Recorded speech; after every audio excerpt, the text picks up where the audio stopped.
Now to my special report tonight. More than any other single issue, the shutdown debate has turned on the dreamers. What's the right legal status for 3.5 million undocumented young people who grew up here but are not citizens?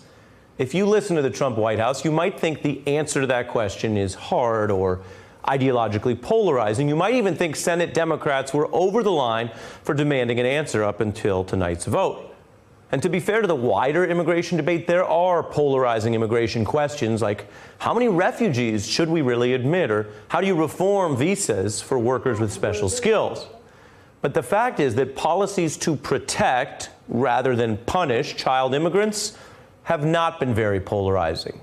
That's a historical fact. The reason is pretty fundamental. As a society, we don't tend to punish babies and 4-year-olds and 8-year-olds for what their parents did. As a political matter, neither party has historically argued the government should use deportation to break up families. Take President Reagan, who backed amnesty for undocumented immigrants who put down roots in the U.S.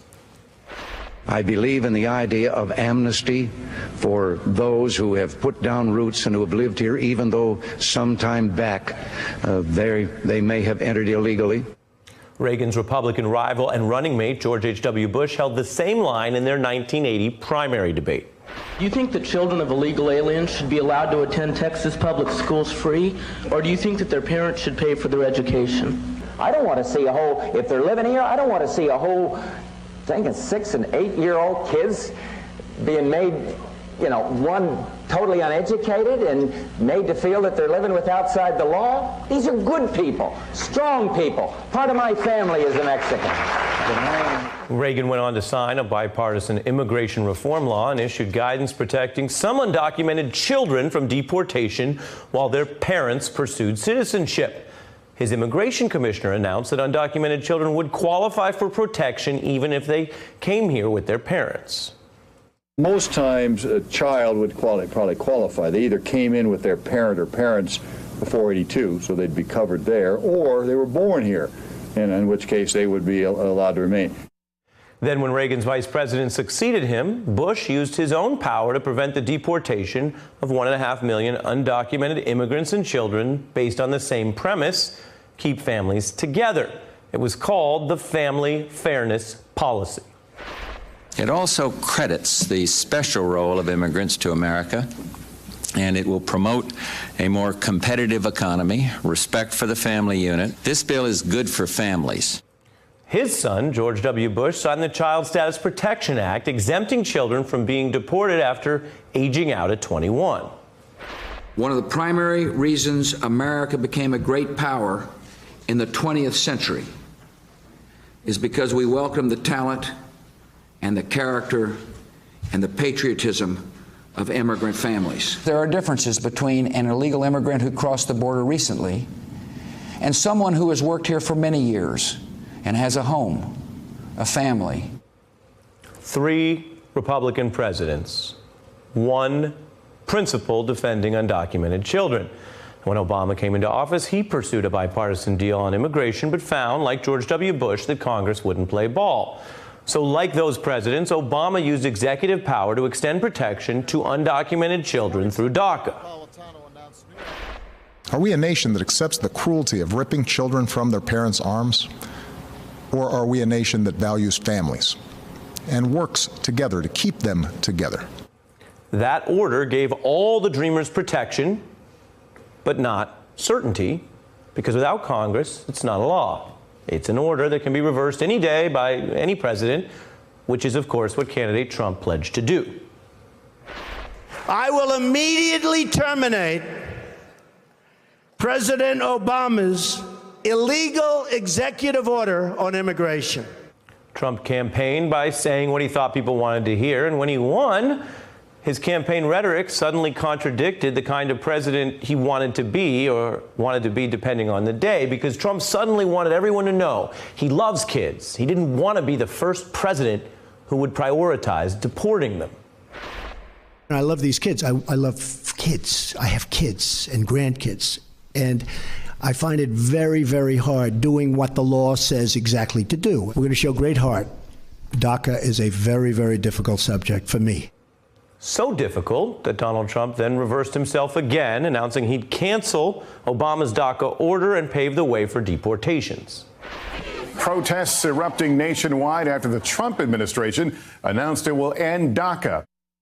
But Trump did not cancel DACA immediately. He announced he would cancel it in 6 months. The timeline totally made up. And the logic doesn't make much sense. If you think DACA's wrong or unconstitutional, then you just stop it immediately. And if you don't think that, there is no reason to cancel it before Congress works out a long-term solution. But Trump acted under pressure.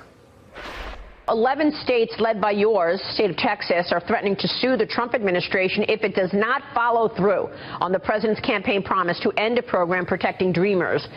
That was in the summer, and it may have scared Trump. But that fear would be based on ignorance, because no matter what a president does, states will sue. Ask Obama, who had Obamacare lawsuits at the Supreme Court 3 different times, and with 50 states, any big policy can catch a case. But now here we are, because Donald Trump made up a 6-month deadline. Remember, he can move it or cancel it. He could leave DACA in place until Congress brings a solution coming out of this shutdown discussion. And he repeatedly told congressional leaders he would sign DACA into law. I have breaking news for you. I have the joint statement from Chuck Schumer and Nancy Pelosi about their dinner at the White House tonight. We agreed to enshrine the protections of DACA into law quickly. Well, now, I am disinclined to believe anything that Donald Trump says about his own future behavior, or that anybody else says that Donald Trump has committed to anything about his own future behavior until I actually see the behavior. Rachel was disinclined. Rachel was right. That skepticism was warranted. Trump made a very similar promise in another recent Dem meeting. This group and others from the Senate, from the House, comes back with an agreement, I'm signing it. I mean, I will be signing it. I'm not going to say, oh, gee, I want this or I want that. I'll be signing it because I have a lot of confidence in the people in this room that you're going to come out with something really good. But Trump couldn't live with that deal he had agreed to, just like he couldn't live with his old hardline campaign attacks. And he also couldn't live with his own softening of his own prior hardline attacks. If Donald Trump had any knowledge of immigration law or interest in American history, he'd know this issue is not supposed to be the hard part. President sticking up for children is a bipartisan tradition. Trump made it hard because he didn't know the score when he started negotiating up to this big shutdown debate we've had. And that's the first rule of negotiating, something Trump claims to be good at. I make deals. I negotiate. I'm so anxious to negotiate. Nobody can out-negotiate these deals. I am a deal maker, and that's what the country needs, is a deal maker. I am going to make great deals for our country. Mr. President, here's the deal right now. You set a deadline for when you'd start deporting children unless Congress acted. Then you said you had a deal with Congress. Then you blew up that deal. If you make a deal and don't stick to it long enough to sign it, you will push people to find other ways to try to force your hand. And since this is a democracy, not a dictatorship or a scripted reality show, you won't always have the final say by yourself, even when you have the top job. You don't get to skip the hard part because you only run a co-equal branch of government, which of course was recently shut down. You can't just yell what you want or go home. There's an expression, go big or go home. I like it a lot. You go for the fences, you go all the way, or just, you know what, go home. Trump is learning he can't just take his ball and go home on this one. Donald, your home is now literally the government. You live in the White House. And all of this history, and it's important to follow the march of this history, is larger than slogans. Donald Trump has plenty of homes in Washington, New York, Florida. The undocumented children whose lives are hanging in the balance as this debate continues right now, they believe they have only one home. Maybe it's worth reflecting on that. And since history shows the fate of these children has not typically or necessarily always been a partisan divide, after this history tonight, this last word on going home, Mr. Trump, it goes to one of your fellow Republicans. Be compassionate and understanding of these 800,000 children. When you tell them to go home, the only home they know is America.